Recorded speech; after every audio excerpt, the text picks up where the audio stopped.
The official event, the reason you're all here tonight, it is my pleasure to welcome back local author Cameron Lund in celebration of her second YA novel, Heartbreakers and Fakers, a hilarious rom-com perfect for fans of You Have a Match and the rest of the story. We were set to host Cameron last year for her first book, and we didn't have a chance, so I'm so excited to finally get to do it tonight. And joining Cameron in conversation is Katharine McGee, author of the Thousandth Floor series and the American Royal series. Cameron, congratulations again. We're so excited to have you here with us and honored that you chose BooksInc to help you launch your book on launch week. Katharine, I'll pass it on to you. Thanks so much, Hannah. I'm so excited to be here tonight. So Cameron, congratulations. I love Heartbreakers and Fakers. It is just so much fun. And I wanted to see if you could just start by telling us a little bit about the book, since I'm sure most of the people who joined have not yet read it since it just came out on Tuesday. And maybe you could tell us about what the genesis is behind the idea. Yeah, so thank you everyone for being here. This is very exciting. This is my second virtual launch in the pandemic. So I had Best Laid Plans came out last year, right when all of the bookstores were shut down. So I was celebrating alone in my room. This year, at least, I got to see a little bit of people in person and go to a bookstore and all of that.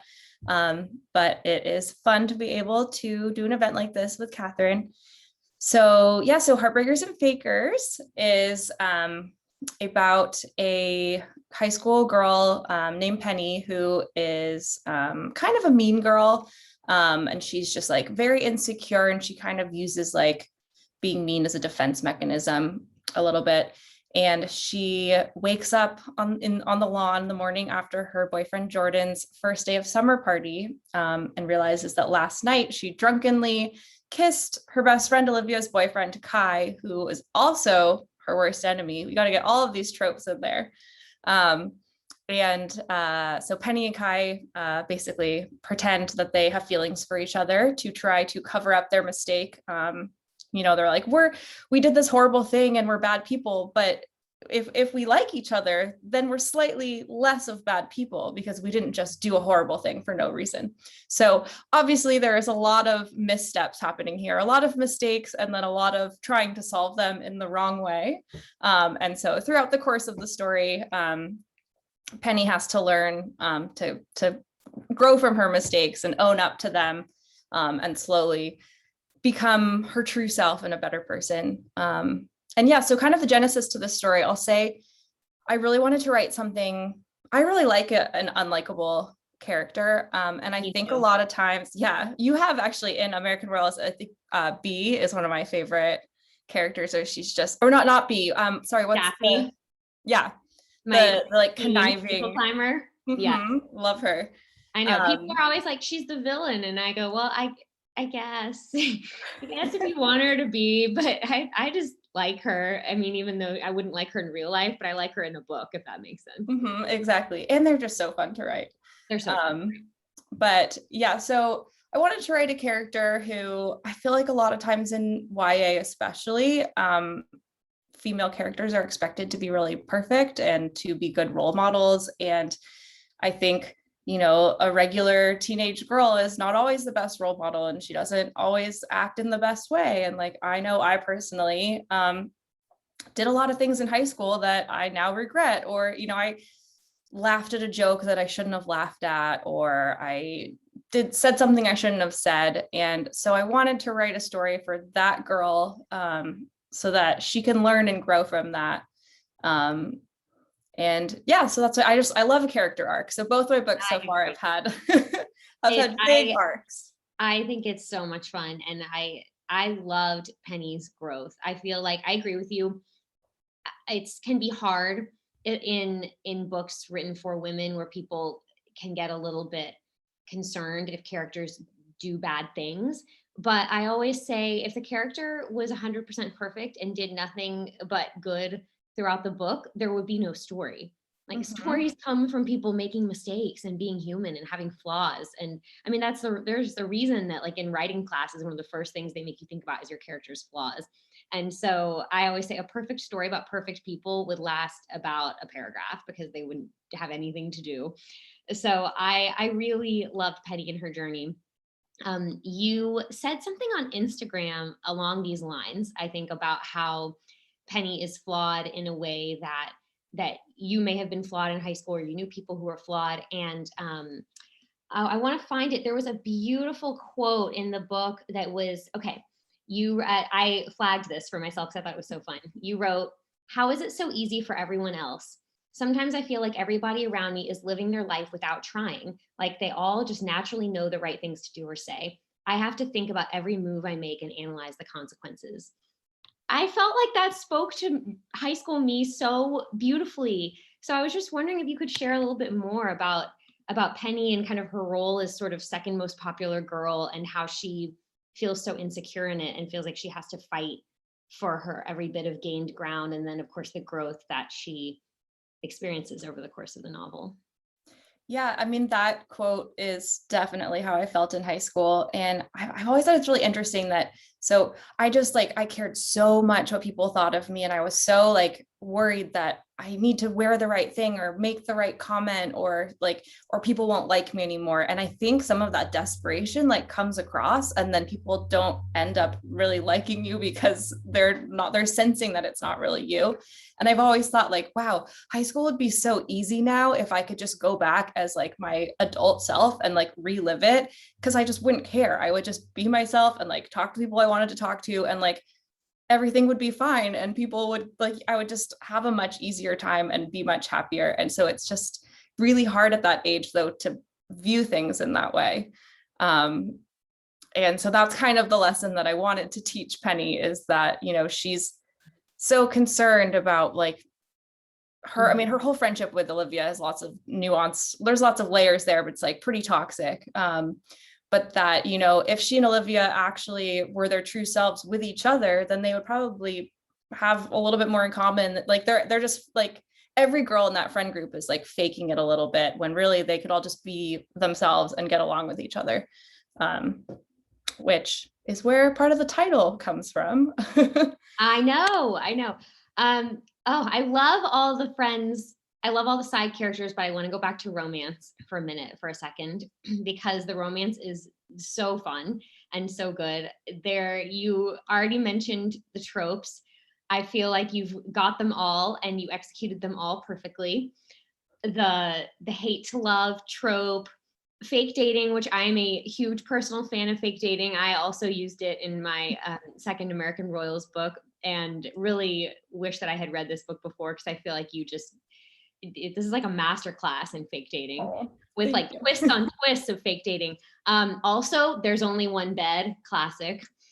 So well done. How did you kind of feel like when you were putting all these into the story? How did you know kind of where and when to slide them all in, and which is your favorite of them? Yeah, so I'm a big fan of tropes, and I knew that I wanted to write something that was really tropey and kind of combined a bunch of different tropes in like a new and interesting way.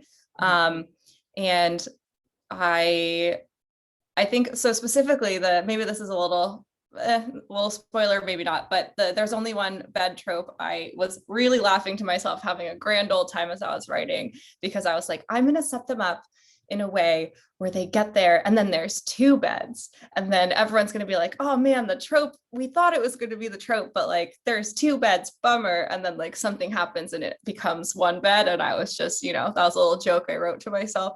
But yeah, I think, I mean, all the tropes were in there very purposefully, and I had a lot of fun. Again, another scene kind of calling it out, where they're all watching a Hallmark movie together and they're kind of talking about like the hate to love trope, and how it's not realistic and it doesn't happen in real life and all of that. So I don't know, I had a lot of fun with this book, playing around with like how I could combine the different tropes.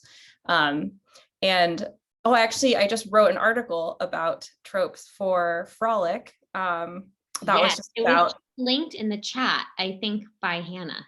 Oh yeah, just about like a bunch of my favorite tropes and how and different books and movies that use them so well. But yeah, that's something I really loved about the American Royal series, is because you had this set up so nicely where there's like several different romances, several different characters going through different romances, and then you kind of assigned like a different fun trope to each of them. They had like they get stuck in a cabin overnight one and the fake dating one. And so friends to lovers, I've got like secret boyfriend, I've got it all. Yeah, I was all about it. My agent and I often talk about these things because we will go back and forth, and he'll say like, I worry we're getting too cliche into trope territory. And then we kind of talk about other stuff. And then we always come back and we're like, we just still really like it in the tropey way. And I think it's a trope for a reason. Like we use that term, maybe you get into this in your essay, but if it's a story structure that has become a trope, that means that it has been used so many times that it has become inherently familiar to us. And it's been used so many times because it works, because it speaks to us on this very fundamental level. And so, yeah, I'm all about throwing in the tropes, obviously. Yeah. And I think what's really fun about them too, is like, when you can expect kind of where the plot's going to go, it's really fun putting like new characters into that situation and seeing like, how are these two personality types, distinct characters, going to react to this known circumstance. And you could just be like an interesting way to explore and play with the romance. Right. And I totally loved the Hallmark movie scene. I felt like you broke the fourth wall there, and you were like writing about writing in a little bit. So one of the things I think is so fun about this book is that it happens on two different timelines. And so you're sort of building two romances at once, one in the present day and one in the past. And they're very different romances. And I obviously had a favorite, which I think is probably most readers' favorite, but I also still found the other romance very winning. And like, if those had been two separate books, I probably still would have also liked, like they each existed so well on their own, and yet woven together, they were so much more effective. What made you decide to do kind of the double plot line or double timeline? And then of course it worked out so well because you end basically the past timeline ends where the present timeline began. So it all comes together at the end so beautifully. Well, thank you. I appreciate it. I was kind of mad at myself, honestly, for deciding to write in two timelines, because I was like, of course, I'm writing my second book, which is already really tricky, and now I'm going to make it like so confusing for myself, where I had to I wrote a lot of the scenes in order and then printed out the pages and put them in order on the floor and then like moved them all physically around to figure out. But yeah, so the reason I wanted to do that was because with Penny waking up and like not really remembering all the details of the night before, I wanted to show a way where we could see in scene what actually, like, eventually have it lead up to, and then there would be a scene in scene where we actually see that night, so that there's no questions about what happened and we like get to see it happen. So that was how I initially decided, oh, this would be fun to do the two timelines and to do the one like leading up to the events of the party and then the events following the party. But I had a lot of fun with that then, where I was thinking like, okay, well, I'm going to write a love triangle story, but I'm going to write it so that the two different romances are kind of happening in tandem at the same time through the story. And so you can compare and contrast, kind of like, here's like, I tried to make each scene kind of like similar in the past and the present, where you're seeing like, here's her first kiss with one person, and then here's her first kiss with another person. And so you could kind of figure out through that, like, which one is the healthier relationship, where she's, maybe being more honest while she's chatting with one and she's hiding her true self with the other one. And so, yeah, that was kind of why I wanted to do that. So you could see them kind of laid out right next to each other. Yeah, that was really amazing. It sounds like you are a very organized writer. So are you a plotter more than a pantser? I feel like with a plot like this, you probably had to really outline it. No, so that's actually funny that you say that. And I think that's why I had a lot of trouble with this book, is that I am like full pantser. And so the seed of the idea that this book started with was, I want her to wake up the morning after a party and she doesn't remember what happened the night before. And I started with that idea and I just started writing the scene. And so as I was writing the scene, like the characters came in, and like at first I didn't know what she had done. I was like, her friends are mad at her for some reason, but she doesn't remember, and I don't know what it is. And then as I was writing, I figured it out, went back and like rewrote everything. But yeah, so that's why I kind of had to write a first draft, figure out what the story was, and then go back and rewrite the entire story so that I could then make all of the scenes line up in the right way. That is very impressive. So I'm more of a plotter. Like I'm definitely have a chapter by chapter outline before I get started, but I do spend time doing the like note cards on the floor stage for sure with my different characters. And I feel like, yeah, that was it. You really juggled the two timelines really well. And I loved seeing them come together. And I loved when you would have just sometimes your chapter would be really short. Like you'd have a really long present chapter, and then the past chapter would be like, I'm taking a shot and the night's about to get wild, like just a little, they were so fun. So I have not read your first book. You've talked a little bit about how they both came out during the pandemic, which is terrible, but how has this experience been different from the Best Laid Plans? Well, so the Best Laid Plans, I mean, the main difference really was just I had a lot of time with the Best Laid Plans to, I took several years to write it and could kind of lived with it for a long time. And I would write a draft and then I would put it away for like 3 months and then be like, I wonder how my book's doing. It would take it out and like reread it. And so I just had all the time in the world to maybe I'm going to change that plot point. And then, and so, yeah, with the second book, then, writing it under deadline and knowing it was going to come out was a very different experience. And I, struggled a little bit with writing something. I think it's knowing that you're going to get reviewed is such a different experience than, writing my first book. It was just all fun and hopeful and whatever. I love it. And then this one, I'm like, all of these reviewers are going to read this. So it's just, it's a totally different headspace. And then of course, with quarantine and everything, it makes it hard to be creative. So I definitely say this book was a little bit tougher than the first book, but I'm at the point where I'm very proud of it. I'm happy that I'm can't believe that I did it and I'm ready to celebrate. Second books, I find, and it's not the same in that it's not a sequel, but I still feel like second books are always harder than first for me. And I don't understand why that is, because it should not be. It should be, okay, I've done this once before. I know the ropes. I've got it figured out now, but you just realize actually how little you have figured out. Maybe ignorance is bliss or something. And when you write your first book, you just sort of navigate it in a state of it's such excitement about that you're writing it all. And then when it becomes more of a job, it definitely becomes more intimidating and scarier. And yeah, I mean, I'm impressed that you wrote this during quarantine. I did not write a complete book last year. I wrote the start of 2 or 3 different books, which have all been put on pause as I now write another book. And so basically either my husband keeps joking. He's like, well, that was actually a very productive year. Cause the initial mental legwork, as you know, of getting just to an idea stage and having characters and having sort of knowing where the story is going is a lot of heavy lifting.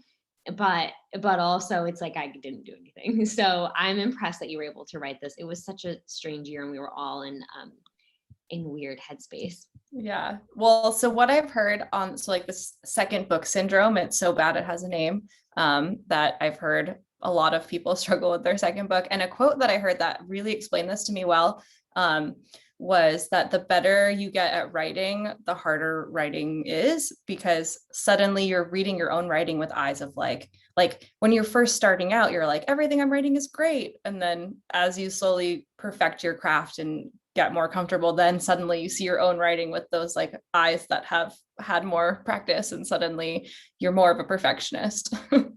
I thought you were going to say the better you get at writing, the worse you get at everything else. And I was well, maybe that too. That is totally true. The rest of your life gets less attention and the writing gets more attention. I know for me, it's very off and on. It's very I'm on a draft and I'm working hard and I'm writing, or I'm not working very hard at writing and I'm doing all the things I didn't do while I was writing. before we got on, you said, so you live with roommates, right? In San Francisco. Do you write at home or do you go out? Oh, I guess in quarantine, you probably had to write at home. As I say, are you usually like a cafe writer or a library writer, or where do you go? So pre-quarantine, I've always kind of found it hard to write at home. Because I get in this brain of like, as soon as I'm home, I'm ready to just like watch Survivor or something. And so I work a full-time day job also. And so kind of how I had to make this work for myself was go to the office, and then I would clock out at 5 p.m. and then so we have like a cafe space at the office. So sometimes I would just literally go to our cafe space and sit there for another 2 hours, or go out to a cafe or a wine bar or something on the way home, and try to get a couple hours of writing in. And then as soon as I get home, it's like time to check out. And so then it was really hard again to switch to, in quarantine, suddenly I am home all the time. And so I'm working remotely. And so it seems like I should have more time to write because I don't have the commute time anymore. And I'm like already at my computer, but it made it really hard trying to switch, I think, so quickly, like, okay, like Zoom work meeting, and now I'm off work and now I have to write. And it, it's easier to have a separate writing space. It's really hard to go back and forth. Okay, so what's your day job, if you don't mind? Yeah, so I'm an office coordinator at a tech company in San Francisco. I was gonna say, if you have an office kitchen, I bet you're in tech and doing something. Yep. I hope they give you a lot of free coffee. We get a lot of free coffee and we get free food. Pre-COVID, we get 3 free meals a day. So that's a really good perk. Oh, yes. I mean, that's like just getting coffee and meals brought to you while you're writing. It sounds. Yeah. Okay. I feel like you and I are super similar in that I'm also a huge Broadway nerd. I don't have your number, but I wanted to text you while I was reading and be like, wait, you like Hadestown also? What's your favorite song? What other musicals do you like? What have I not seen that I should see? And then also you're a Disney nerd, which I also put my love of Disney into my books as well. Can you just talk about those things? Because they're so great. And I'm glad you gave it to Penny. So I grew up doing theater. I have been a singer my whole life. So I'm also a singer-songwriter and I play some instruments, but I, have done musical theater my whole life, which is honestly something that I'm really missing in my life right now. I think when I did high school theater and I also did like professional theater in our town. And there's not as many options in San Francisco for just like casual non-equity theater people. But so yeah, that's always been a big part of my life. I like all the classics. Like Les Mis will always be my favorite show. That was the first show I think I ever saw on Broadway, and we got last minute tickets in like the 3rd row with my parents, and it just like blew my mind. And that was kind of what got me started on everything. Les Mis is probably it's perfect on all counts. Like it has it all. It's so good. But yeah, and I was lucky I got to be in a run of Les Mis when I was in high school. And I played one of the soldiers who died on the barricade, which was really fun. They dressed me up like a man. And that was just like an epic, we got to learn how to use real muskets that they taught us how to load and all of that. So that one will always have a special place. And then Hamilton, of course, recently. I have seen that like 3 or 4 times. Actually, the In the Heights movie, speaking of, I was about to say, are you gonna watch In the Heights? Like, I think it's next weekend. So it comes out tonight, and so I was like, oh my gosh, like I was really excited that my book premiere, my book premiere is like this week, and then I was like, and the same day as my launch is also In the Heights, and I was like equally excited. So I have tickets to go see that tomorrow, but fun. Yeah, so and then Disney, I've always, my grandparents lived in Florida growing up, and so I went to Disney World a bunch of times. And it's definitely like, I think I tried to call this out a little bit in the book, where it's like, I know there's some problematic things in Disney movies. I know a lot of it doesn't stand up to the test of time, but I still have a special love for it. And the element to it for sure. Yeah. And I was hoping, I started this book before the quarantine. And so I was like, oh, if I write a book that has a scene at Disneyland, then I can go to the park for research and it'll be like an excuse. And then I just had to write all of it from memory. but I realized I've Go actually been, now and take a picture. I With know, I should. and I realized I've been enough times that I didn't even really research anything. Like I didn't have to look anything up. I just like have a map of it in my head. Totally. I have this dream, maybe you should write this book, because I don't know if I ever will. I have this dream of writing a book about Disney princesses, like behind the scenes. Like the main characters are three girls who all work at as Disney princesses over the summer. And I don't know anything about what happens to them. I just feel like I want to know what their lives are like. I need to interview someone who's actually been a princess. That's a great idea. You should write that. Sad I don't want to take your idea. Yeah, I know. But yeah, at least the park is open again. Maybe you can go. Yeah. Okay, I wanted to talk a little more about some of your like ancillary characters because I loved them. The other girls in the friend group are so fun. And then I feel like we need to give Sarah a shout out. Can you talk about kind of what role she plays in the book and how her relationship with Penny is such a foil to Penny's relationship with Olivia? Yeah, so I had a lot of fun with Sarah. She's just like a really fun character to write. But yeah, I wanted her to kind of be the anti-Olivia in the way that like Sarah's not always the nicest either. It's not like she's the example of like a perfect teenage girl either. Like she's got her faults, but she's like so comfortable with herself and is just like, does not care what anybody else thinks.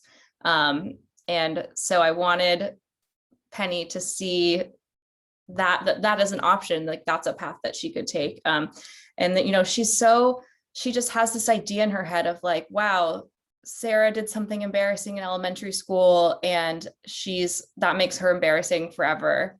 And she like can't get over that. When then you think about it, you're like, well, Penny, isn't that what Kai did to you? Like you did something embarrassing in elementary school and Kai said something about it and now it's become this big thing. And so she's like kind of being a hypocrite in the way she just has to like realize the error of her ways in so many different ways. And so Sarah is very forgiving to her. She gives her a lot of chances. Yeah, I loved what you did with both of those relationships and you know, both with Sarah and then of course like as you said earlier, the toxic friendship with Olivia, but there's so much about it that is uncomfortable to read about, but then also there's a part of me that loves Olivia too. When you see her being sort of a fierce bodyguard for Penny and standing up for her to other people, I really feel like you captured all the facets of sort of a queen bee very well. Yeah, it's important to me to make sure that Olivia is not fully one-dimensional. She's definitely like the mean girl, but there's also some vulnerability to her. And so I want to make her a well-rounded character, even though she's kind of the villain, but she's not really, because Penny's kind of the villain of the story. Penny's the one who does something really bad. But is it that bad? It depends. I feel like I loved all the different characters, as I've said, and I especially loved the differences between your two romantic leads. So I was wondering if you like, is either of them a type of boy that you would date? Are they like, are there like ghosts of boyfriends past in any of these men in your books? Or like, I often get the question of, are your characters based on anyone? And I'm always like, not wholesale. I don't just write people I know in the books, but there are definitely like small, I don't know, mannerisms or like catchphrases or things that remind me of people that sort of make their way into the book. Yeah, so same, like they're not based on any one person, but Kai is definitely, like, if you look at my dating history, the type of guy that I have been with, just kind of like the surfer guy who's kind of the laid back, like funny, is definitely there's like parts of lots of different people in his character. I love that. And then Jordan is not really the type I go for at all, and I think that's kind of like purposeful in my writing, where as I was writing I was like, well, this is not spoiler alert, this is not the character I want her to end up with, and so I'm putting all of the traits of like the kind of jock guy that I don't usually but he's such a nice jock. That's the thing, is he's like a sweet, Jock with a heart of gold. I was like, oh, I like him too. That was the problem, was I'm rooting for Kai in the present day, but then also she was falling for Jordan in the past. I was like, he's so sweet. He's just almost, she's not, like you said before, she's not being herself. Yeah, he doesn't know the real her. He doesn't know the real her. Your cover is so great. I'm looking at your background right now, like with the broken best friends locket. And I also have illustrated covers, although they look they're more like zoomed in on faces, but I feel like this type of cover is super trendy right now, and yours looks so good and totally looks like a fun summer book. Did you get any input on the cover? Did you just get really lucky? So this is the same designer, or the same illustrator. It's a different designer than my first cover. And so I had a lot of input on my first cover for the Best Laid Plans. We went through a couple different illustrators, and we talked over we had a few different ways we were going to go. And then we ended up settling on the one we had, which is similar to this one. So it has a bra top and a red Solo cup. I forget and a little pizza slice. And I loved those little details so much. And so when they told me for this one, they were hiring the same illustrator and it was going to be a similar design, I got really excited. So I didn't have a lot of say in this one, but I didn't need to, because they were just like, here's what we're doing. It matches the first one. And I just love it so much. I love that the little details go with the story, and they also match the first one. My coworkers actually just made me an amazing cake this week that has my book cover on it. And it has like a bikini top made out of frosting that was like draped over the side of the cake. It was so incredible. I know, the red bikini top makes it seem like racier than it is. Yeah. Like you need a little sticker warning that's like, don't worry, this is PG. Yeah, well, so my first book was definitely PG-13. So that's kind of like taken from maybe my ratings are off. I'm like, since I'm also writing YA, I keep everything is also so clean for me. But yeah, it looks like the blue is such a bright summer blue. It looks great. Okay, well, I feel like we need to open it to questions from the audience. So if Hannah wants to ask some of those, I feel like there have been a few in the chat. Also, somebody is watching this Zoom from a bar, whoever that one was, like, I need the bar Wi-Fi. And I was like, yeah. Way to go.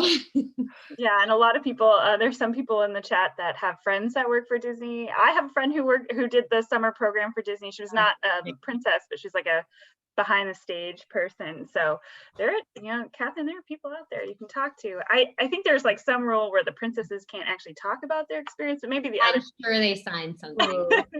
Yeah. Oh wait, we also need to ask Cameron about what she's working on now. Yeah, Cameron. I'm not really working on anything exciting now. I'm still in the exploratory phase. So I have like a few different like first chapters that I've been kind of working on, figuring out the direction I want to take.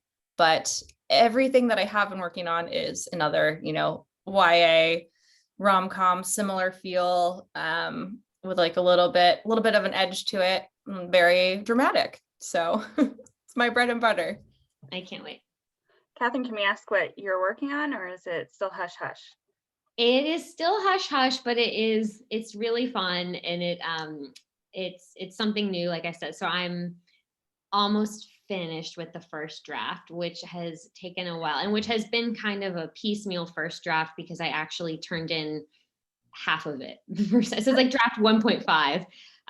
It's like we were saying, it's been a funky year, and I actually had my first baby this year, so that set things back. Oh, wow. Thank you. Congratulations.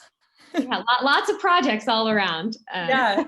So it's been a lot of fun, but I am working on, and then like I said, I have 3 aborted novels from last year that are all about 4 to 6 chapters. So eventually I'll go back and work on one of those again. Busy minds. All right, well, to our audience members, you have some time to start getting questions in at any time. I have a few of my own. We have one sitting there, so I'll make sure to get to them. Again, make sure you put them in the Q&A box so I see them, because they disappear really fast in the chat. Heidi's keeping an eye out for them as well, just in case. So I know I mentioned Disney already, with everybody letting you know that they have friends who work for Disney. But Cameron, if you were to do a Disney retelling, which Disney movie or character would you choose to write about? So this one is very easy for me. It's definitely Frozen. I was very obsessed with Frozen when it came out, like with all the other 6-year-olds in the world. I saw it a bunch of times, and I just really feel a deep connection to Elsa as a character. She's just like, she's an introvert, and she's, has to come into her own. And I don't know, every time I watch Elsa in scenes, I'm like, that's how I would react to that situation. So if anybody out there wants to hire me to write an Elsa IP story, I would love to. Cameron, do you have siblings? No, I'm an only child. You're an only child. Okay, I was gonna say, because that's like, there's such an older sibling dynamic to Elsa, but maybe that, like, being sort of the people pleaser, like anyway, I'm an older sister, and my younger sister and I always joke that I'm Elsa and she's Anna. And actually, when we last went to Disney World pre-pandemic, we made Elsa and Anna ears. That's very cute. They were so fun. So yeah. I saw Frozen 2 in theaters with one of my friends who's an extreme extrovert, and she's very Anna. And after, she wanted to take a picture of me in front of the Elsa figurine, and she was like, please, can I take it? And I was like, no, I don't. And I like snapped at her, and we were like, oh, it's us. We're the dynamic. Yeah, we're Elsa and Anna. Yep. Exactly. That's funny. How about you, Catherine? Do you have a Disney movie or characters that you would read? I think that I am mostly Belle, in the sense that I'm like a reading introvert, but my favorite was actually always Ariel, because I just love her songs. Mm-hmm. I feel like Part of Your World and like Under the Sea, those are classic songs. So the music is great. Now that I know Cameron can sing, I'm like, I cannot sing at all. It's really sad. I wish that I had a good voice, but I just sing off key anyway. Well, that's fun too. It's fun too. All right, we have some questions coming in, but I have one more. I actually have 2 more, but I have one very important personal question for you. Do you actually watch Hallmark movies? Because I like that right now. That's all I'm watching is Hallmark. I blame it on the pandemic, but I don't know. So I only watch Hallmark movies around the holidays, and it's only because, my parents are watching the event, and my parents love Hallmark Christmas movies. So I grumble about it and make fun of it, and then end up watching with them, and I love them too. So I discovered that they have movies all year round, and now I'm in trouble. So it's ridiculous. And I have, let's see. You were mentioning a big part of this conversation was on tropes. Do you have a trope that you want to explore next? That's an interesting one. Not that I've thought of. So my all-time favorite trope is best friends to lovers, which is why my first book has that one. And then I was kind of laughing at myself because this book was supposed to be enemies to lovers, and then I ended up writing it as enemies to, then they become friends to lovers, because I can't get out of it. So probably that's what will come out next. Also, like, I'll start writing something else, and that's what it'll end up being. Enemies to lovers is hard. I think there has to be like an intermediary friend stage. Yeah, because they have to learn to love each other, and that has to be built on something. It can't just be like sexual tension. Exactly. All right, we've got a couple good questions that are, Amanda just put it in the Q&A box, that are somewhat similar. I'll start with Amanda's question. Could Cameron speak a little more about how to organize multiple timelines? Do you use Save the Cat or other ways to structure your novels? And how do you work that for each timeline? How do you do that for each timeline? So I have a screenwriting background. I went to school for film and started, by writing screenplays. And so I have the structure pretty like in my head, where, because, I don't outline, I just kind of write as I go. And so I kind of like, as I'm pantsing and writing, I just generally know what the next plot point needs to be based on a classic structure. So for me, I just kind of like wrote it. And then, yes, I do really like Save the Cat. So then once I kind of had that all written, I went back and checked it against the plot points in the beat sheet of Save the Cat. For anybody watching Save the Cat, there's a screenwriting book and then a novel book, both really, really helpful structure books.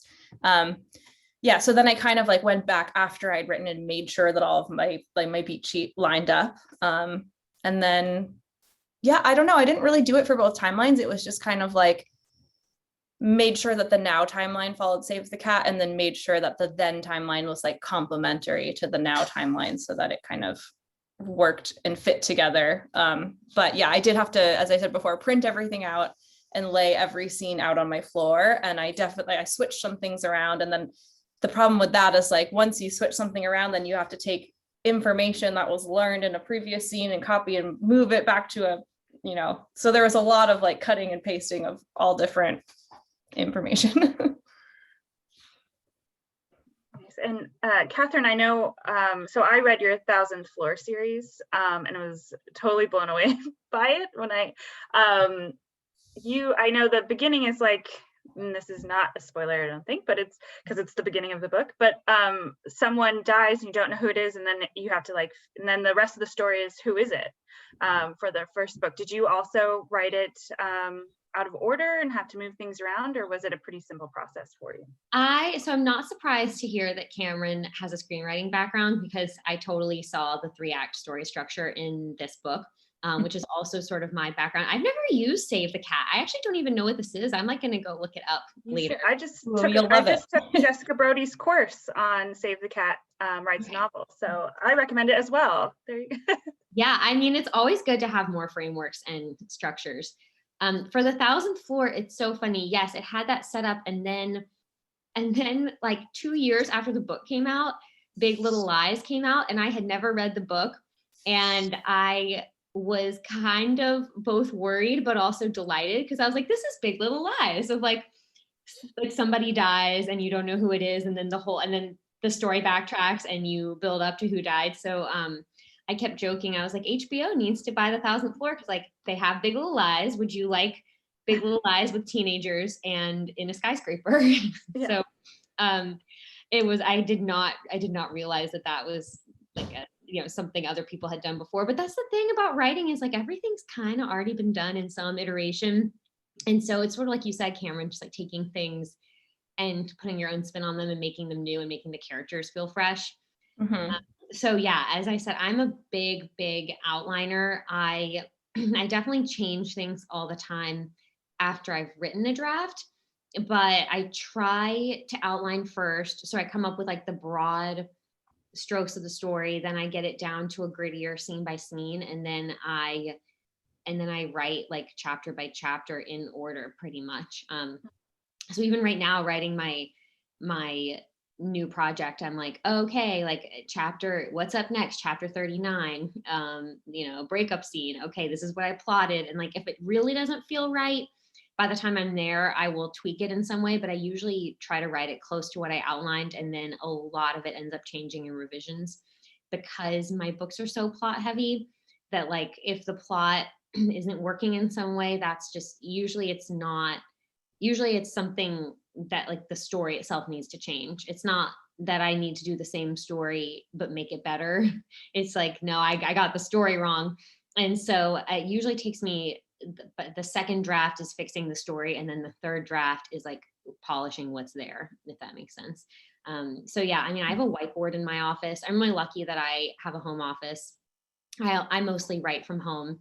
I find it really hard to be focused out in like the world and places. Like very occasionally I can go to a coffee shop, but I don't know, there's too much ambient noise. I start like looking around and daydreaming, and it's just good to be like here in my zone. So yeah, I have a big whiteboard, and I'm like up on the whiteboard, like drawing arrows and stuff like that. So I know what you mean about getting in the outline. And I feel like because I have multiple narrators, the alternating timelines is in some ways similar to this, because even though it was like past Penny and present Penny being your two different narrators. And so that it just makes everything trickier, because it's like you said, it's like if I have a chapter that, that one character narrates and then another character picks up and then I move something, then all of a sudden it's like, one character is arriving to the party 30 minutes after the party ended or something, like things then you have to keep tracking through all of the tedious details, which can get really annoying. Yeah, you pull one thread and the whole thing unravels. I think it was interesting what you said. I'm the same way about, I have to write in chronological order because I don't know where the story's going when I start it. So I have to just only write the next scene and see what the characters do. Because a lot of times the characters will do something that totally surprises me. Like it sounds weird, but like I'll just get into a zone and it'll kind of write itself, and the characters will like, some twist will happen and I'll be like, whoa, I had no clue that that's like how that character felt about this situation. And so for my first draft, I have to do everything in order to kind of find those fun and interesting moments. Yeah. And then when you go back and edit it, that's when you have to make it all make sense. So did you not know there's a big twist in Heartbreakers and Fakers? Did you not know the twist until? So I guess I don't want to give away too much, but I did not know the twist until like halfway through of my first draft. And then I figured out what it was. And then I went back and rewrote everything, like knowing that. Secrets. I got to read the book, find out. All right. Well, this question kind of ties into what we were talking about from Chris. During the pandemic, did you find it difficult to be creative? And if so, were there any strategies you employed to re-energize that actually worked for you? And I'll start with Cameron. Yes, Chris, I found it very hard to be creative in the pandemic. It was really like the month of March last year was super tough. And then April was my debut book launch. And so those were like the two kind of toughest months. But I had a deadline for this book, like right at the end of March. And so it was kind of like, what helped was just knowing I had to do it. Like I had to get it done for my deadline. And so it was just sort of like forcing yourself to wake up early, set your alarm, do what you have to do, and get the words on the page. For me, a lot of the time, the hardest part is just getting started. As soon as I'm writing, it's fun and I can get a lot of words down and I really enjoy it. But like sometimes the thought of starting when I'm not inspired is like, ugh. So it's just kind of getting over that hump. And then of course, community was really helpful this year. If this is the Chris I think it is, he's in my writers group. And my writers group was invaluable this year. And just like having a community of people who I know are like also trying to work on something creative and can like help each other out. We did monthly happy hours where we all like met for a drink on Zoom and talked about writing. So just something to like kind of keep you in it is always really helpful. Catherine? That's so nice. I know I love the idea of like a virtual writers group. I agree with everything you said. I think that creative work can be particularly hard because if you're not in the right headspace, it just doesn't come out right. And for me lately, honestly, it's mainly being tired, which is so sad. But it's just like if I'm too tired, I'm like plonking at the keys. And I've taken more naps in the last year than I have in my entire life, for sure. I've got a couch downstairs. It's not in my office, but it's like in the living room right there. And that's like my napping couch. And I mean, sometimes that's all you need is just to like reset for a little bit. Obviously, sometimes you need a little bit more, and it's going for a walk or calling a friend or doing something to take yourself away from the work. I think it can be very easy to get in like a bad feedback loop where a scene isn't working, but at least for me, I keep thinking like, I'm going to crack it. I just need to sit here longer. But then the longer I sit, the worse the writing's getting. And I'm just writing sentences for the sake of adding word count, but I know they're bad. And it's really hard to have the self-awareness to step away and say, okay, I'm not doing anything good right now. I need to just go. I need to go over to my parents' house or, go take a walk or do anything else. Watch a movie, watch a Hallmark movie. Like something that will distract your brain. Read another book is another really good one. But I think just like having the balance and knowing like when the words aren't coming, they're not going to just miraculously start coming if you just keep sitting where you are and doing the same thing. So And then when they are coming, like try to take advantage of it. That's like, so I will have definitely days where I'm like, oh, this is a really good day. And I'm actually in the scene and I'm kind of in the zone. And I will literally text my husband and be like, I need you to come home early, or I need you to pick up dinner. I'm not cooking, or I need you to, like you take the baby tonight. Cause like I actually am getting stuff done. And so I got to take advantage of it while it's happening. It's a funny balance like that. Yeah. Well, first of all, I think that you are perfectly allowed to be tired and take a lot of naps if you have a new baby. Oh my gosh, right? He sleeps through the night now. I don't feel like I have an excuse, but I still nap almost every day for like, not like 30 or 45 minutes. Honestly, I think that's one of the things that people are going to take away from the pandemic is like office life, where in the traditional, like I have to sit in this chair and be present and for this many hours just for the sake of being here is going to kind of fall by the wayside. Like back when I used to work in publishing and way back when I lived in New York, and there was very much a culture of like, you have to stay in your desk till 6 p.m. And I remember one of my first bosses being like, you're not allowed to leave. Not even, it's different if you have to answer a phone for someone or something, but not even that, just being like, it's bad optics if you leave. And so you just have to stay and do stuff in there. And that's just why, you shouldn't have to stay and like do, like if you have work to do and you need to stay, absolutely. But if you're done at 5:15 and like, there's no reason that you should just sit there and do busy work that's like not due for a month just to prove that you are staying.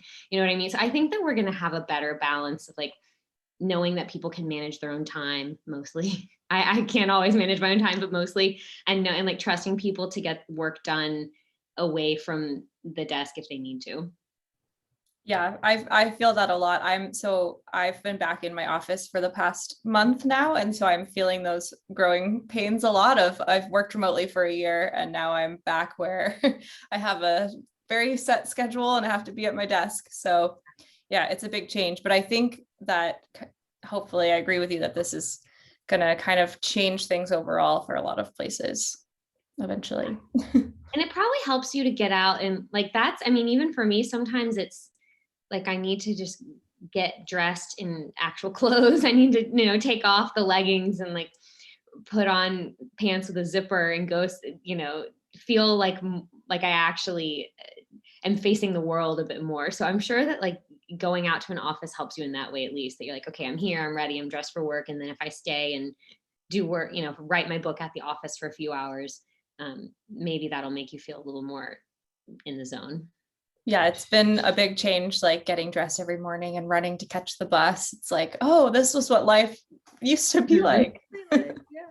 Well, yeah, let's hope it allows us to be a little bit more creative again, because we have our separate lives. We have one question for Katharine. This is from an anonymous person. I have a question for Katharine. I think one of my favorite character arcs I've ever read is Daphne's, and without any spoilers, how did you decide on how to end her story in Majesty, which might be hard not to spoil? It's hard not to spoil. I'll say, so this is, I think one of the funnier things about when people see writing from the outside, they assume that it's entirely up to the writers, and it's like some of it is, but a lot of it is not up to us in the sense of where series end necessarily. So with Majesty, that's the second book in the American Royal series, and I always knew that I wanted there to be more books, and my editor also wants there to be more books. There's no news yet about there being more books, but I'm really hoping that it could happen. I also want there to be more books. I know, thank you. So this is the tricky thing about series is it's like, it's not up to me. It's not even really up to my editor. She's trying, but there's a lot of decision makers who are involved in this. And so the upshot was I tried to sort of straddle both sides of the fence and end Majesty in a place where if this is the end of the story, I feel good about it. But if there are more books, I have left some doors open. So I think with romance, people often expect things to be tied up with this very neat and tidy bow, and like everyone gets a happy ending.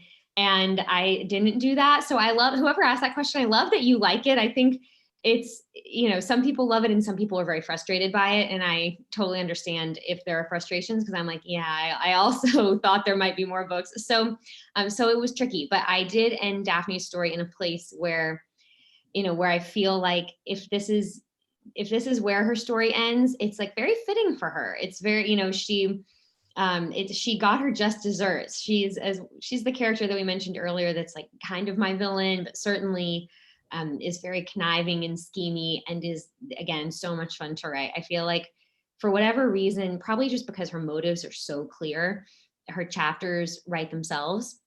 Everybody else is growing and becoming more mature and struggling to figure out what they want to be, and she's just on a mission. And those are the easiest. It makes me think that like writing a thriller might be really fun, because I'm just like, oh, if you take away everything except a single goal, like I must save the world, I must marry a prince, then it's like, then the scenes become really clear, because you know exactly what she's going to do in any given situation. So she's a lot of fun. And yeah, that ending is very ambiguous. You know, if it ends there, that's cool. If there are more books, what will happen to Daphne? And probably she'll have to face the consequences of her actions in an even bigger way. I'm also really crossing my fingers for an American Royals TV series at some point, because I think that the source material would work so well as like a CW type show. So I really want to see the cool like 18-year-olds that they cast, mm-hmm. you know, the Royals, if they did. I think Heartbreakers and Fakers would be so fun as a movie. Do you have a cast in mind? Do you have a dream cast, Cameron? Oh, I'm so bad at this question. Whenever anyone asks me, I'm like, I don't know who any of the teen actors are anymore. Like my dream cast would all be like 30-year-olds. So you know, that's not too far from the real world sometimes. So who would they be? Do you have people? I don't have people. Somebody on Instagram sent me a picture the other day of an actor that they thought would make a great Kai, which was I don't know the actor's name, but he was in 13 Reasons Why. And he was great choice, but I should look up his name. I'm the same way. I have people make these dream casting things, and I'm like, I've never heard of any of these actors. I need to watch more CW shows. I need to watch High School Musical, the musical series, or whatever it is. It's very good. I will say my sister does help in that she, like, because she's young and she keeps me up to date on some of these things. And so she forced me to listen to Olivia Rodrigo's new album. And it's really fun. It is very good. Yeah, this breakup scene that I was telling you about that I was just started writing today, I was like, and breakup scene, let's go. Oh yeah, that album's a great inspiration for that. Well, I have a couple other questions. I could just keep going, but it is 6 o'clock. So I'm gonna ask one more question that I was scribbling down while we were chatting. Cameron, do you think you'll write a series or a book in a different genre? Yes, I'm very drawn to fantasy, more on like the fairy tale kind of end of that. I have written of several kind of like Disney princess story like ideas that are like the Disney princess, but like from a different perspective of the book or like something like that. So I definitely see myself doing some sort of like fairy tale fantasy at some point. And then also I think horror could be really interesting. I love horror movies. Like that's probably the two main genres I watch are rom-coms and horror. So I think I know they're total opposites, but that could be fun. Yeah, maybe write a mash of rom-com and horror. It can be done. Well, thank you so much. This was a great conversation. Cameron, congratulations. Thank you to our audience for coming in. I do have a reminder for all of you who are here. If you purchased your copy of Heartbreakers and Fakers through Eventbrite, Cameron still has to come in and sign and personalize those. So we'll be setting up that with her soon, and we'll get those out just after she does that. You will receive an email when you do, or when we do pack those up and ship them out. If you haven't purchased your copy yet, you can do so at BooksInc.net for the next week and still receive our special event discount, which is 15%. If you purchase through Eventbrite, you already received it. To get it on our website, you just have to use the coupon BooksInc events, one word, and I will send this all in an email afterwards. So you don't have to remember or write it down quickly. But we also have Catharine's books available with that 15%, the American Royal series, and we also have Cameron's previous book available for 15% off on our website. So I'll send you all that stuff, all that information. And again, thank you so much for coming out and helping us celebrate Cameron and Heartbreakers and Fakers. So I hope you all have a wonderful night, and Cameron, maybe we'll see you in person next time. Yes. Yes, congratulations, Cameron. Thank you. Thank you everyone for coming. Thank you. Bye, everyone. Bye.